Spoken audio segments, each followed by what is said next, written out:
ఒడిశాలో ఉన్న ఈ పూరి జగన్నాథ్ దేవాలయం పేరు వినగానే అదొక మిస్టరీ టెంపుల్ అని, అక్కడ ఏవో వింత వింత సంఘటనలు జరుగుతుంటాయని, ఇంకా ఆ గుడి కింద భాగాన ఒక పెద్ద పాము బుసలు కొడుతూ ఉంటుందని, అలానే ఆ దేవాలయంలో చాలా ఎక్కువ మొత్తంలో నిధి కూడా ఉంది అనే మాటలు కూడా మనం చాలా సార్లు వింటూ వచ్చాం. అయితే నిన్నటితో అంటే జూలై 14, 2024 మధ్యాహ్నం 1:28 ఇందులో ఉన్న అసలు నిజమేంటో తెలిసిపోయింది.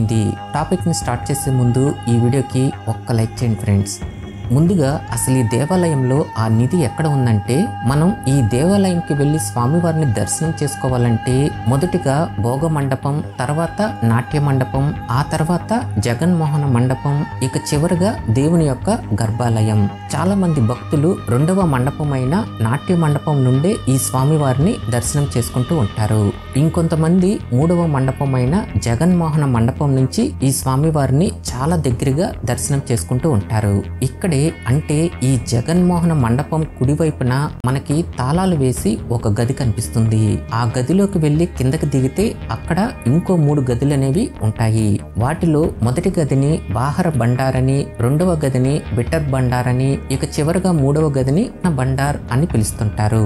ఇక్కడే మనం తెలుసుకోవాల్సిన విషయం ఏంటంటే, మొదటి గది అయిన బాహర బండార్ అనే గదిని దాదాపు ప్రతిరోజు తెరుస్తూనే ఉంటారు. ఎందుకంటే ఈ గదిలో స్వామివారికి సంబంధించిన ఆభరణాలు అన్నింటినీ ఇక్కడే దాచిపెడుతూ ఉంటారు. అందువల్లనే ఈ మొదటి గదిని ప్రతిసారి తెరుస్తూనే ఉంటారు. తర్వాత ఉన్న బిటర్ బండార్ అనే రెండవ గదిని 46 సంవత్సరాల వరకు తెరవటం అనేది అస్సలు జరగలేదు. ఎందుకంటే ఈ రెండవ గదిని తెరవాలంటే ఆ గదికి 3 తాళాలు అనేవి ఉంటాయి. ఇంకా ఆ 3 తాళాలు కూడా 3 వ్యక్తుల దగ్గర ఉండటం అనేది జరుగుతుంది. ఒకటి గజపతి రాజవంశీయుల దగ్గర, రెండవ తాళం బండార్ అధికారి దగ్గర, ఇక మూడవ తాళం కలెక్టర్ గారి ఆఫీస్ లో ఉంటుంది.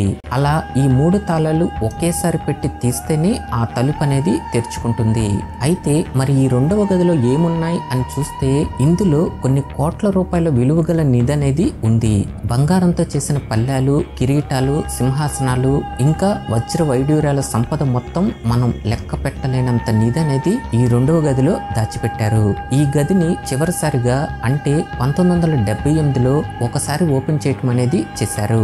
అప్పుడు ఆ గదిలో ఉన్న కొంత నిధిని బయటకు తీశారు.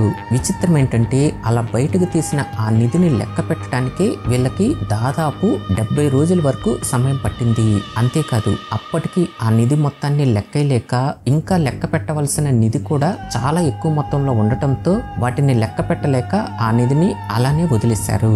అయితే ఈ రెండవ గదిని ప్రతి 3 సంవత్సరాలకు ఒకసారి తెరవాలి అనే నియమం పెట్టుకున్నా కూడా కొన్ని రాజకీయ కారణాల వల్ల మళ్ళీ ఆ రెండవ గదిని తెరవకుండా చాలా సంవత్సరాల వరకు అలానే వదిలేశారు. కానీ తర్వాత కోర్టు ఖచ్చితంగా ఆ గదిని తెరిచి అందులో నిధి మొత్తం ఎంత ఉందో లెక్క పెట్టాలి అని కోర్టు ఆర్డర్ వేయగా, ఆ టైంలోనే అందులో ఉన్న 3 తాళాల్లో ఒక తాళం అనేది మిస్ అయిపోయింది.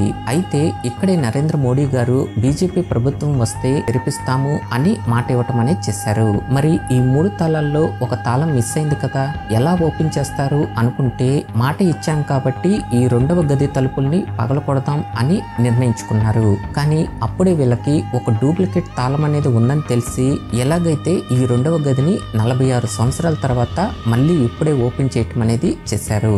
అయితే ఈ రెండవ గదికి ఒక కిటికీ కూడా ఉంటుంది.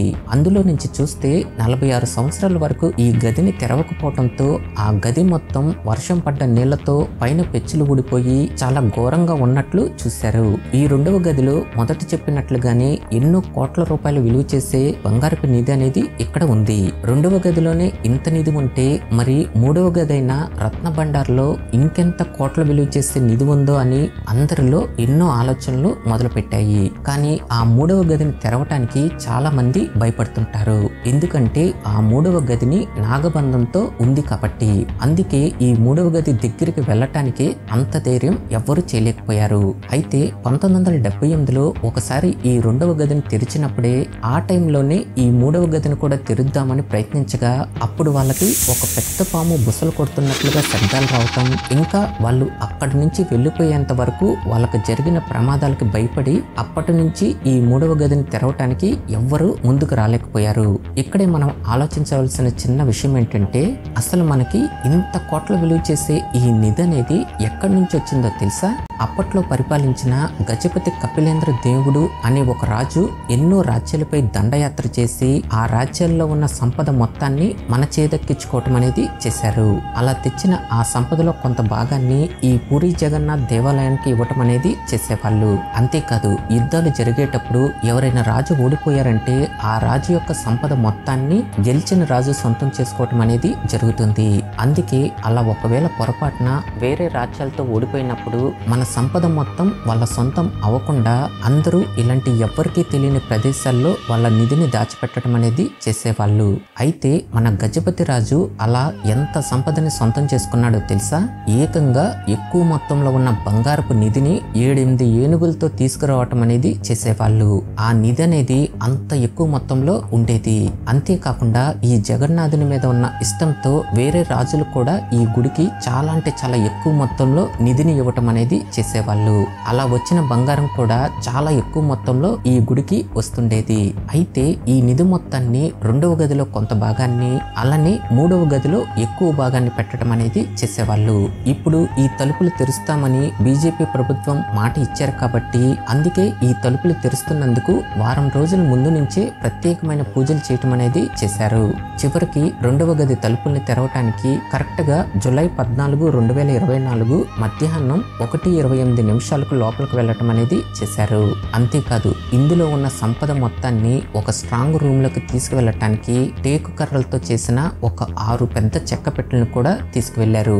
అలానే నిజంగానే ఈ గదిలో పాములు ఉంటాయేమో అని 2 బృందాలుగా పాములు పట్టే వాళ్ళని ఇంకా అవి పొరపాటున కాటేస్తే ముందు జాగ్రత్తగానే డాక్టర్స్ ని కూడా ఇక్కడికి తీసుకురావటం అనేది చేశారు. విచిత్రం ఏంటంటే ఆ గదిలోకి 11 మంది కమిటీ సభ్యులు వెళ్ళగా అందులో ఎలాంటి విషపూరితమైన సర్పాలు అనేవి లేవు. కానీ ఆ గది మొత్తం 46 సంవత్సరాల వరకు తెరవకపోవటంతో భయంకరంగా డస్ట్ ఉండటం ఇంకా అది క్లీన్ చేస్తున్న ప్రక్రియలో అక్కడ ఉన్న ఎస్పీ కళ్ళు తిరిగి పడిపోవటం అక్కడ ఉన్న వారందరినీ భయపడేలా చేసింది. కానీ తర్వాత తను కొంతసేపటికి మేలుకోవటంతో అందరూ ఊపిరి పీల్చుకున్నారు. చివరికి అందులో ఉన్న నిధిని ఆ తెచ్చిన 6 పెట్టెల్లోకి సర్ది 5:20 అందరూ బయటకు రావటం అనేది చేశారు. అలా బయటకు తెచ్చిన ఆ నిధిని పూర్తిగా హై సెక్యూరిటీ ఉన్న స్ట్రాంగ్ రూమ్ లోకి తరలించడం అనేది చేశారు. ఇప్పుడు వీళ్ళు బయటకు తెచ్చిన ఈ 12వ శతాబ్దానికి చెందిన ఈ నిధి విలువ ఎంతో తెలియాలంటే మనం 60 రోజుల వరకు వెయిట్ చేయాల్సిందే. మనం తిరుపతిలో ఉన్న శ్రీ వెంకటేశ్వర స్వామి వారిని ఎంత అమితంగా పూజిస్తుంటామో ఈ ఒడిశాలో ఉన్న ప్రజలు కూడా ఈ పూరి జగన్నాథ్ దేవాలయంకి అంతే ఇష్టంగా వచ్చి ఈ స్వామి వారిని దర్శనం చేసుకుంటూ ఉంటారు. ముఖ్యంగా విష్ణుమూర్తి అలానే శ్రీకృష్ణుని భక్తులందరికీ ఈ దేవాలయం అంటే అమితమైన ఇష్టం ఉంటుంది. ఓకే ఫ్రెండ్స్, ఈ వీడియో నచ్చితే మన ఛానల్ని ఇప్పుడే వెంటనే సబ్స్క్రైబ్ చేసుకోండి.